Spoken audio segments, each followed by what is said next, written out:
Hello friends, सबका स्वागत है। तो आज मैं जा रहा हूँ पुरी से चिलिका लेक। चिलिका लेक यहाँ से 55 किलोमीटर दूर है और एशिया की सबसे बड़ी खारे पानी की झील है। तो मैंने पर्सनल टैक्सी की है चिलिका जाने के लिए। 1 घंटे में करीब हम पहुँच जाएंगे चिलिका और वहाँ पर जाकर बोटिंग करेंगे। वहाँ पर काफ़ी बड़ी बोटिंग होती है, 2 घंटे से बोटिंग स्टार्ट होती है और पूरे दिन की होती है। तो काफ़ी बड़ी लेक है और उसके बाद हम वहाँ से सीधा जाएंगे कोणार्क सन टेम्पल पर। तो कोणार्क सन टेम्पल पुरी से करीब 35 किलोमीटर दूर है और चिलिका लेक पुरी से करीब 55 किलोमीटर दूर है। दोनों अपोजिट साइड में है। तो पहले हम राइट साइड में जाएंगे, उसके बाद फिर हम रिटर्न आके फिर यहाँ से पुरी से लेफ़्ट साइड में जाएंगे कोणार्क सन टेम्पल के लिए। यहाँ पर बीच के किनारे कई सारे ट्रैवल एजेंट हैं, उनके ऑफिस बने हुए हैं, बहुत सारे हैं। तो यहाँ से आप टैक्सी बुक कर सकते हैं। इसके अलावा यहाँ पर पैकेज भी चलता है, आप चाहो तो पैकेज में भी जा सकते हो। मैंने पर्सनल टैक्सी की है तो टैक्सी का चार्ज 2500 रुपये है और उसके अलावा बोटिंग का चार्ज मुझे 3500 से 4000 पड़ेगा एक बोट का। और अगर आप यहाँ से पैकेज में जाते हो तो यहाँ से बस जाती है तो 300 रुपये का आपसे चार्ज लिया जाता है बस का। और उसके अलावा जब आप वहाँ बोटिंग करेंगे तो बोटिंग में आपको शेयरिंग बोट मिलेगी, उसमें आपसे 300 रुपया लिया जाएगा। तो 600 रुपये में आपका सारा काम हो जाता है। तो अभी यहाँ से निकल रहे हैं, अभी सुबह के लगभग 7:15 बजे हैं। कितना टाइम लगेगा भाई साहब जाने में? 1 घंटा 15 मिनट, तो 1.25 घंटा लगेगा पहुंचने में। क्या नाम है आपका? हैप्पी। हैप्पी हैप्पी भाई साहब है ये तो, बढ़िया, अच्छा लगा आपका नाम सुन के।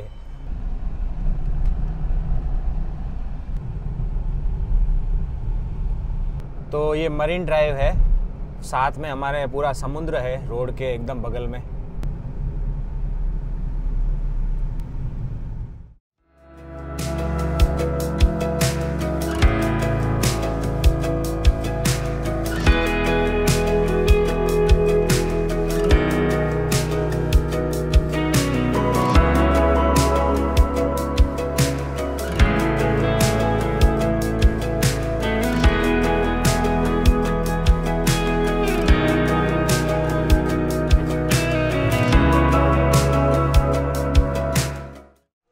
तो मैं चिलिका लेक बोटिंग पॉइंट पर पहुंच गया हूं।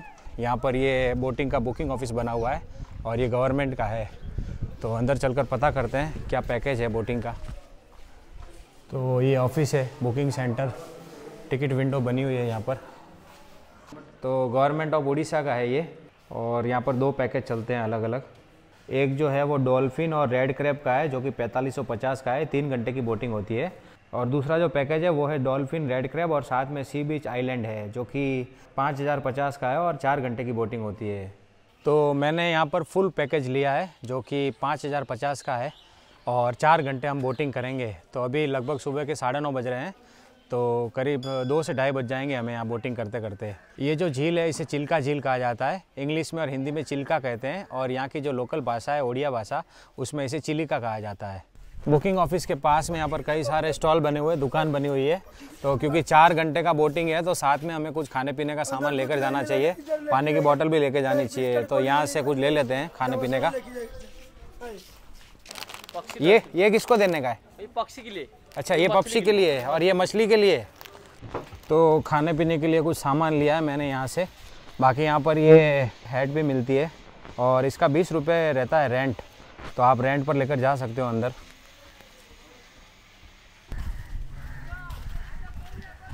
तो यहाँ पर सारी बोट खड़ी है ये, इसमें से एक बोट हम लेंगे और फिर बोटिंग के लिए जाएंगे। इस तरह की बोट होती है यहाँ पर, सिंपल वाली। ये वाला बोट है अपना, तो ये अपना बोट है और हमारे पायलट है राकेश।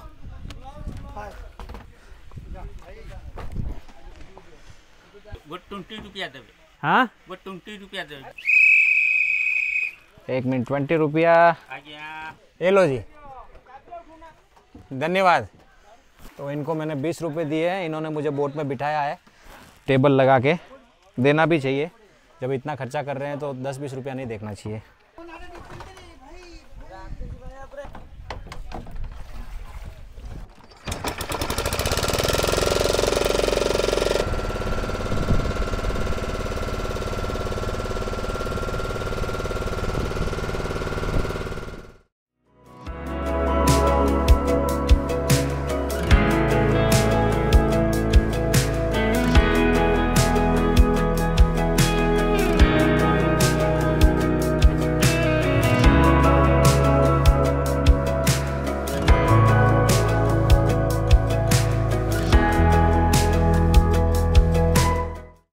तो मुझे आधा घंटा हुआ बोटिंग करते हुए और मैं थोड़ा अंदर तक पहुंचा हूँ। वैसे हमें और आगे तक जाना है। मेन जो झील है, बड़ी झील, वो आगे है यहाँ से।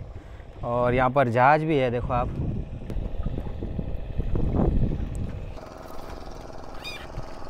पक्षियों के लिए कुछ खाना लाए थे, तो यहाँ पर अभी डाल देते हैं थोड़ा।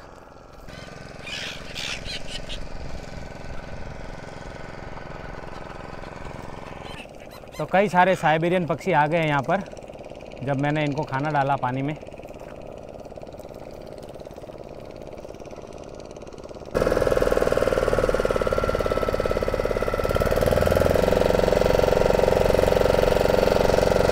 वैसे बोटिंग में मज़ा तो बहुत आ रहा है, लेकिन ये जो मोटर की आवाज़ है वो काफ़ी परेशान करती है। तो इसीलिए मैंने कान में एयरपोर्ट डाल दी है ताकि आवाज़ थोड़ी कम सुनाई दे। बहुत ज़्यादा तेज़ आवाज़ करती है ये सारी बोट। और लेक में अभी ठंडक है क्योंकि सुबह का समय है, तो ज़्यादा धूप या ज़्यादा गर्मी नहीं है और हवा भी ठंडी ठंडी आ रही है, तो अच्छा लग रहा है।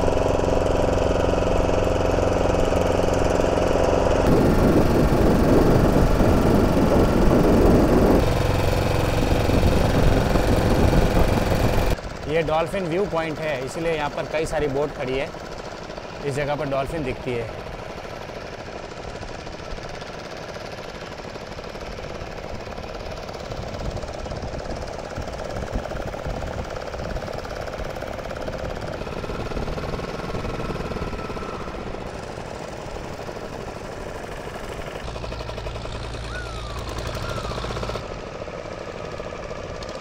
तो मैं पीछे की तरफ आ गया हूँ। ये भाई ने बोला कि पीछे आ जाओ। जहाँ का दिखा हुआ आपको वहीं तो उधर देखना है, ठीक है? भाई साहब बताएंगे हमें डॉल्फिन दिखेगी।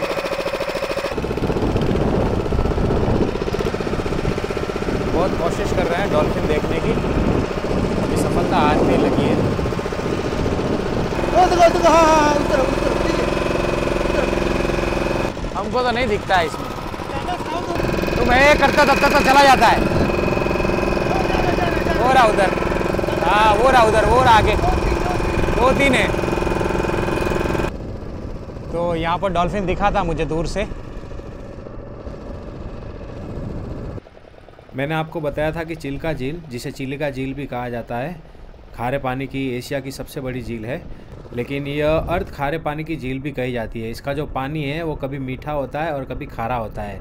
दिसंबर से जून तक इस झील का पानी खारा रहता है, लेकिन जो बारिश का टाइम होता है, मानसून का सीज़न होता है, उस समय इस झील का पानी मीठा होता है। इसीलिए इस झील को अर्ध खारे पानी की झील भी कहा जाता है।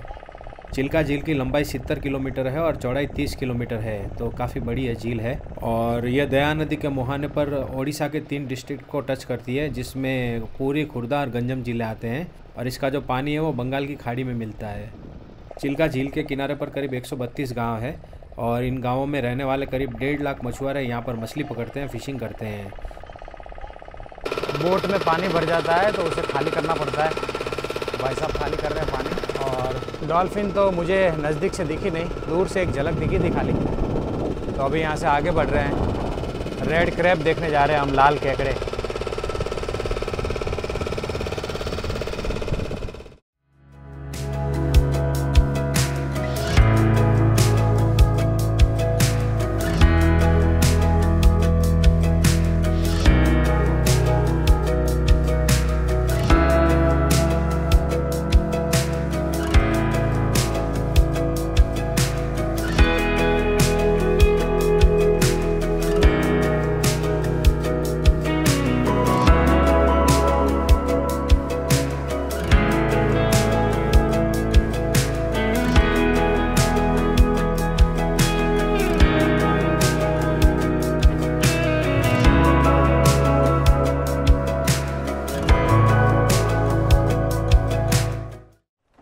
तो 10 बजे निकले थे और अभी 12:30 बज रहे हैं। 2.5 घंटे हो गए हैं बोटिंग करते करते। और यहाँ पर ये एक आइलैंड है जिसका नाम है राजहंस आइलैंड। और यहाँ पर रेड क्रैब दिखते हैं जो हमने पैकेज लिया उसमें। तो ये भाई साहब हमें बताने आए हैं यहाँ पर। ये है रेड क्रैब केकड़े। ये हूँ नाली कंकोड़ा। या आखिटा पूरा धड़ा। हाँ ये आखि बहुत शार्प होता है, तो ये आखि माध्यम से इंडिकेट करता है। भाई साहब की भाषा मुझे समझ नहीं आ रही, उड़िया में बोल रहे हैं। उड़िया भाषा है। हाँ। तो मुझे जहाँ तक समझ पड़ रहा है तो ये रेड क्रैब है, लाल केकड़े। और आप वाइट जो देख रहे हो आप, ये वाला, ये इनकी आँख है केकड़े की, और उसके अलावा जो इनके नाखून है वो काफ़ी शार्प होते हैं, एकदम तीर के जैसे होते हैं। ऐसा बीच पे घूमते हुए नहीं दिखता रेड क्रैब, नहीं, आप लोग लेके बताते हो इसमें ऐसा? अच्छा, मुझे लगा ऐसा कुछ बीच होगा वहाँ पे रेड क्रैब दिखेंगे हमको, लेकिन यहाँ पर ऐसा नहीं है। तो यहाँ पर ये लोग रहते हैं और साथ में इकट्ठे करते हैं रेड क्रैब और उसके बाद टोकरी में लाकर दिखाते हैं।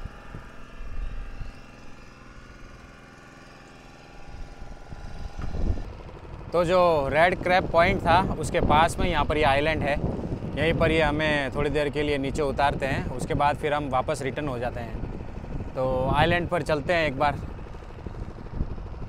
यहाँ पर कुछ स्टॉल वगैरह बने हुए हैं खाने पीने के, और थोड़ा हम रेस्ट ले सकते हैं यहाँ पर।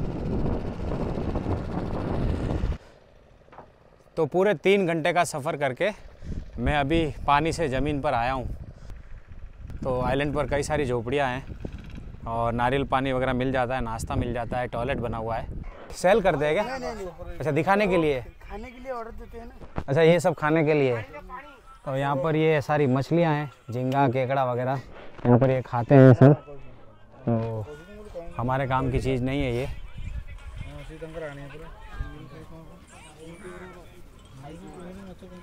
तो यहाँ पर ये झोपड़ियाँ बनी हुई है, मैंने आपको बताया। और बाकी कचरा देखो आप कितना कर रखा है। नेचुरल आइलैंड की हालत ख़राब है। और सामने की तरफ में बीच है, यहाँ से करीब 200 मीटर आगे। तो बीच पर चलते हैं।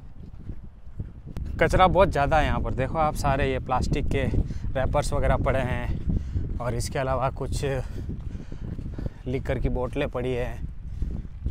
तो आइलैंड पे लोग आते हैं तो ये सारा सामान लेकर आते हैं। लेकर आते तब तो कोई बात नहीं, लेकिन अपने साथ लेकर भी जाना चाहिए, कचरा यहीं फेंक देते हैं।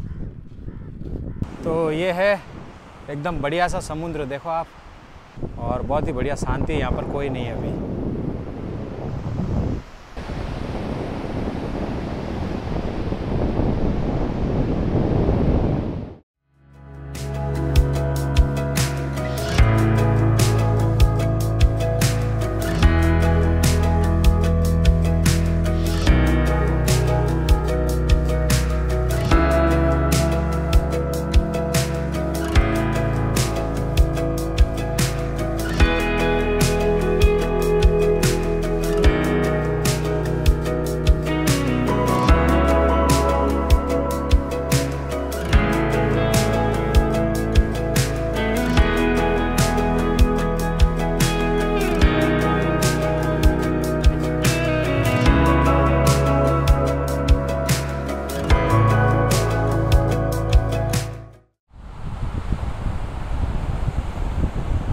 तो ड्रोन शॉट में काफ़ी बढ़िया नज़ारा देखने को मिला, पूरा आइलैंड दिख गया हमें। अभी यहाँ पर भाई साहब क्या बेच रहे हैं, क्या है ये?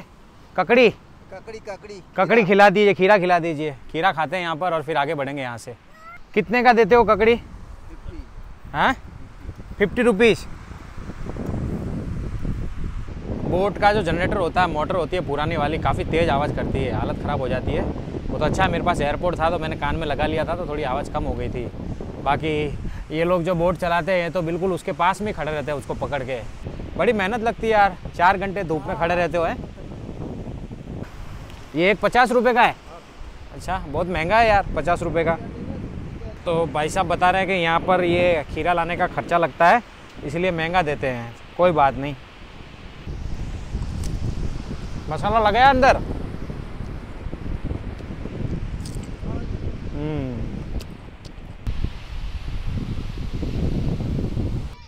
तो अभी बोट में बैठेंगे और यहाँ से रिटर्न होंगे।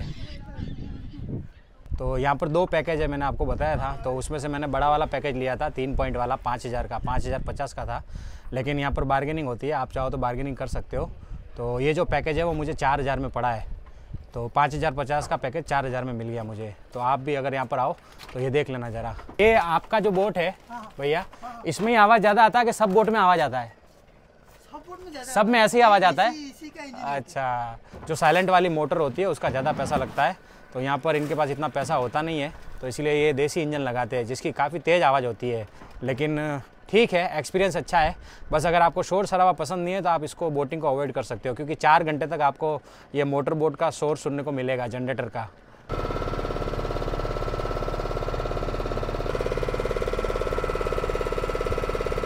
तो जहाँ से शुरुआत की थी वहाँ पर पहुँच गया हूँ बोटिंग पॉइंट पर, और यहाँ से अभी हम पुरी की तरफ आगे बढ़ेंगे। पुरी से भी आगे जाएंगे, कोणार्क जाएंगे, कोणार्क सन टेम्पल देखने। थैंक यू राकेश, अच्छा बोटिंग करवाया। और ये लो मेरी तरफ से। तो ये भाई साहब, इनकी बोट नहीं है, ये सैलरी पर होते हैं, तो जब इतना खर्चा किया है तो इनको भी कुछ दे के जाना चाहिए। चलो बढ़िया। वैसे ये बोटिंग मुझे थोड़ा महंगा पड़ गया, क्योंकि मैं अकेला गया था तो 4000 रुपये का खर्चा हो गया, लेकिन कोई ऑप्शन भी नहीं था। यहाँ पर एक रूल्स है, यहाँ पर अगर जो ग्रुप आता है उसी को बोटिंग में भेजते हैं, 2 ग्रुप साथ में नहीं भेजते, शेयरिंग नहीं होता है। और मैं अकेला था, मेरे साथ कोई था नहीं, तो मुझे अकेला जाना पड़ा। तो एक बोट में मैक्सिमम 6 लोग जाते हैं यहाँ पर, तो अगर 6 लोग मिलकर जाते हैं और 4000 5000 का खर्चा आता है तो फिर भी ठीक है। लेकिन अकेले अगर हम जा रहे हैं और 4000 का अगर हमको खर्च पड़ रहा है बोटिंग का, तो महंगा लग रहा है मुझे। लेकिन ओडिशा आए हैं और चिल्का लेक अगर नहीं देखा अंदर से तो फिर ओडिशा क्या देखा, वो बात हो जाती है, तो इसीलिए मुझे बोटिंग करना पड़ा। अभी लगभग 2:30 बजे हैं और हम लोग 4 बजे तक पहुँच जाएंगे कोणार्क, 4:30 बजे तक। तो 4 बजे तक हम कोणार्क पहुँच जाएंगे और उसके बाद हम कोणार्क का सन टेम्पल देखेंगे, विश्व प्रसिद्ध कोणार्क का सूर्य मंदिर। वैसे रास्ते में हम रुकेंगे खाना खाने के लिए, कोई अच्छा ढाबा या रेस्टोरेंट दिखेगा तो वहाँ पर थोड़ा कुछ खाएंगे और फिर आगे बढ़ेंगे।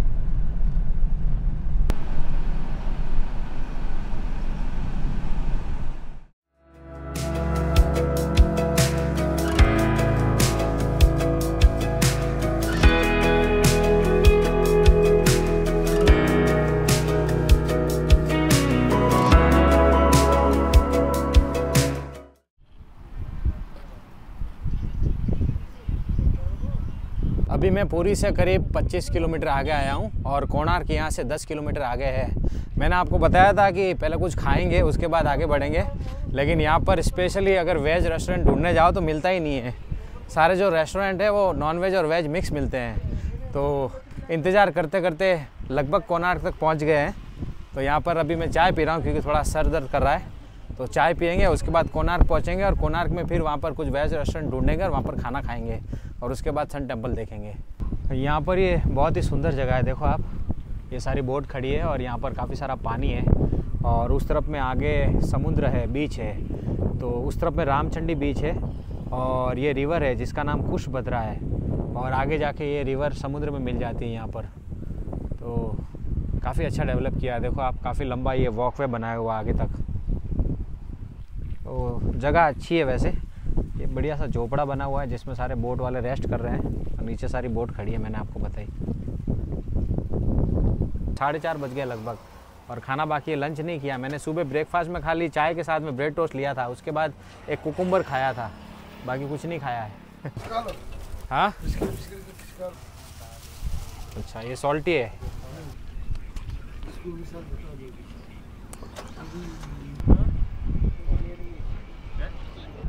अभी हम समुद्र के किनारे किनारे आगे बढ़ेंगे। आप देखो इस तरफ में पूरा ये समुद्र है, बीच है और पूरा एंड तक ये ऐसा ही रास्ता है, बढ़िया एकदम, करीब 7 से 8 किलोमीटर तक का। तो यहाँ पर चंद्रभागा बीच है, लेकिन जब हम वापस आएंगे सन टेम्पल देख के उसके बाद यहाँ पर ये बीच देखेंगे।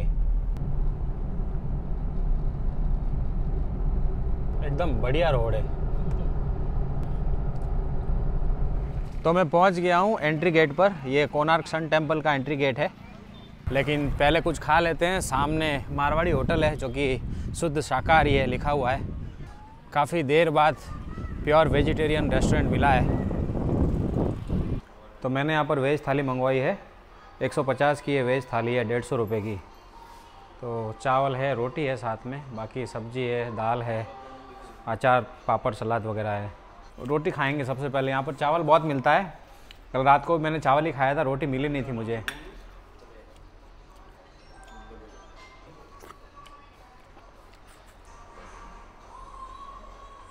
दस मिनट में फटाफट खाना खाया और अभी अंदर चलते हैं, क्योंकि 5 बज गए हैं तो इसीलिए ज़्यादा समय नहीं है। 6 बजे तो यहाँ पर पूरा अंधेरा हो जाता है। ये सामने पार्किंग बना हुआ है और पार्किंग का जो चार्ज है वो 30 रुपये है। और ये मेन गेट है जहाँ से हमें अंदर जाना है सन टेम्पल के लिए। सामने ही सन टेम्पल दिखता है। तो मैं अंदर आ गया हूँ और एकदम बढ़िया सा वे बना हुआ है मंदिर तक जाने के लिए। सामने सन है इसीलिए थोड़ा डार्क दिख रहा होगा।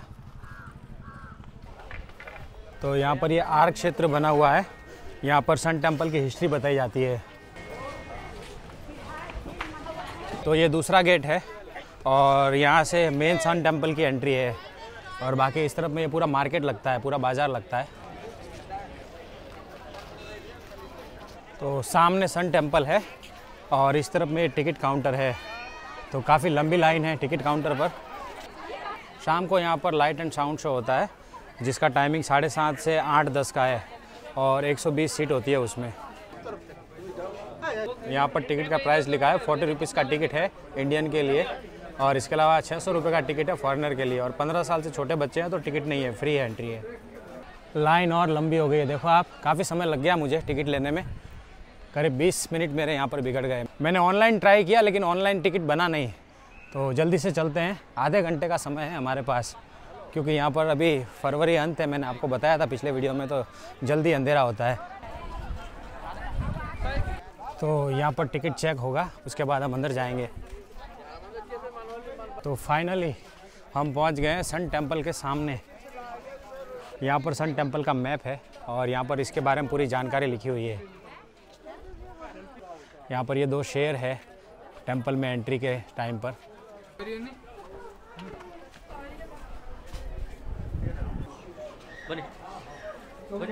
तो मैंने वहाँ से एंट्री करी थी और यहाँ से होते हुए मैं नीचे आया हूँ और इसके ठीक सामने यहाँ पर ये है सन टेंपल। अभी मैं ऊपर की तरफ आया हूँ, जो सन टेंपल का सबसे टॉप का पार्ट है वहाँ पर, और यहीं तक हम जा सकते हैं, इससे आगे नहीं जा सकते। तो ये सन टेम्पल के अंदर का भाग है, इसे बाद में बंद कर दिया गया।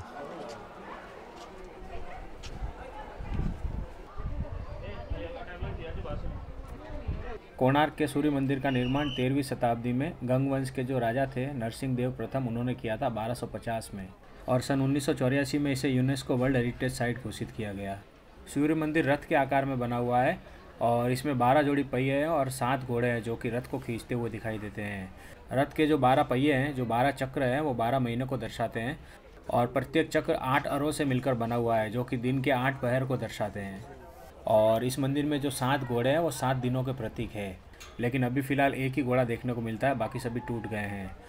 सूर्य मंदिर के शिखर पर पहले चुंबकीय पत्थर लगा हुआ था काफ़ी बड़ा, जिसके प्रभाव से कोणार्क के समुद्र में गुजरने वाले जो जहाज़ थे, सागर पोत थे, वो इस तरफ खींचे चले आते थे और यहाँ पर उनका कंपास काम नहीं करता था और उन्हें काफ़ी नुकसान होता था। इसीलिए यहाँ इस शिखर से उस चुंबकीय पत्थर को हटा दिया गया है। ऐसा कहा जाता है कि जब सूर्य मंदिर बन रहा था तो यहाँ के जो प्रमुख वास्तुकार थे उनके बेटे ने आत्महत्या कर ली थी और उसके पीछे भी काफ़ी लंबी कथा है और इसी कारण इस मंदिर में कभी पूजा अर्चना शुरू नहीं हो पाई। पुराणों के अनुसार भगवान श्री कृष्ण के पुत्र शाम को श्राप मिला था, जिस कारण उन्हें कोढ़ रोग हो गया था। बाद में शाम ने चंद्रभागा नदी के सागर संगम पर कोणार्क में यहाँ पर 12 वर्षों तक तपस्या की थी। उसके बाद भगवान सूर्य देव प्रसन्न हुए थे और उनका कुष्ठ रोग दूर हो गया था और बाद में शाम ने यहाँ पर यह सूर्य देव का मंदिर बनाया था, ऐसा कहा जाता है। सन टेम्पल के पीछे की तरफ यहाँ पर यह छाया देवी मंदिर बना हुआ है।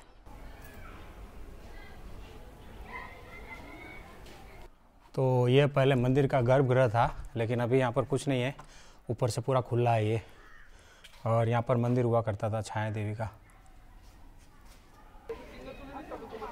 छाया देवी मंदिर की दीवार पर कितनी बढ़िया नक्काशी है, देखो आप।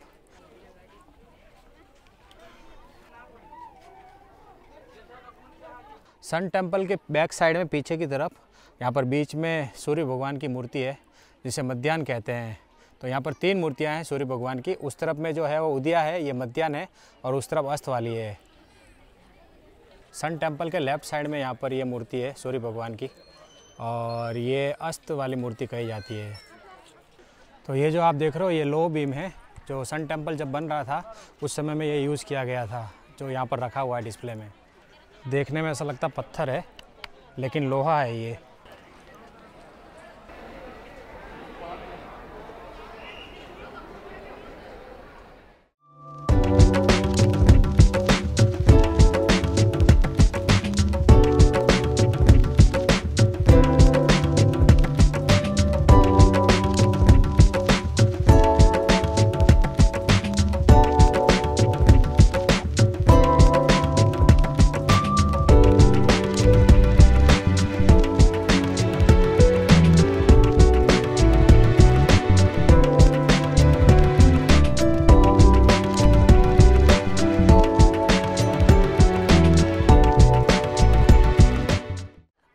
तो अभी शाम के 5:45 बजे हैं और सूर्य मंदिर हमने देख लिया, सन टेम्पल। और यहाँ से हमें बीच पर जाना था, लेकिन क्योंकि अभी 5:45 बज गए, यहाँ से बाहर निकलते निकलते आधा घंटा लग जाएगा, तो अंधेरा हो जाएगा, तो बीच पर नहीं जाएंगे। सन टेम्पल में साउंड एंड लाइट शो भी होता है, आप चाहो तो वो भी देख सकते हो। हालांकि मैं उसे अटेंड नहीं कर रहा हूँ, क्योंकि वो 7:30 बजे शुरू होता है और करीब 8:15 बजे ख़त्म होता है। तो फिर पूरी पहुंचने में लगभग 9:30-10 बज जाते हैं रात के। तो मुझे यहाँ से पूरी जाना है और वहाँ से फिर आगे बढ़ना है भुवनेश्वर के लिए, तो इसलिए मैं ये light and sound show attend नहीं कर रहा हूँ। चिल्का लेक पूरी से करीब 55 किलोमीटर की दूरी पर है और उसके अपोजिट साइड में कोणार्क का सन टेम्पल पूरी से 35 किलोमीटर की दूरी पर है, दोनों अपोजिट है। तो टोटल मिला के अगर हम एक दिन में कवर करते हैं तो 170-80 किलोमीटर का हमारा ड्राइविंग हो जाता है। तो मैंने इसके लिए गाड़ी रेंट पर ली थी, आपको बताया था। आप चाहो तो बस से भी जा सकते हो, लेकिन उसमें थोड़ा समय लग जाता है। तो अभी मुझे यहाँ से फिर से पूरी जाना है, रात को मैं पूरी पहुँचूँगा, करीब 7:30-8 बज जाएंगे। तो अभी वीडियो को यहीं पर समाप्त कर देते हैं। ये था आज का वीडियो आपको कैसा लगा कमेंट करके बताना, और वीडियो पसंद हो तो इसे लाइक करना, शेयर करना, और नए हो तो चैनल को सब्सक्राइब कर देना। तो मिलूँगा आपसे अगले वीडियो में, तब तक के लिए bye bye, see you, take care. अपना और अपनों का खास ध्यान रखना। वीडियो पूरा देखने के लिए आपका शुक्रिया, तुम्हारा खूब खूब आभार। आवजो।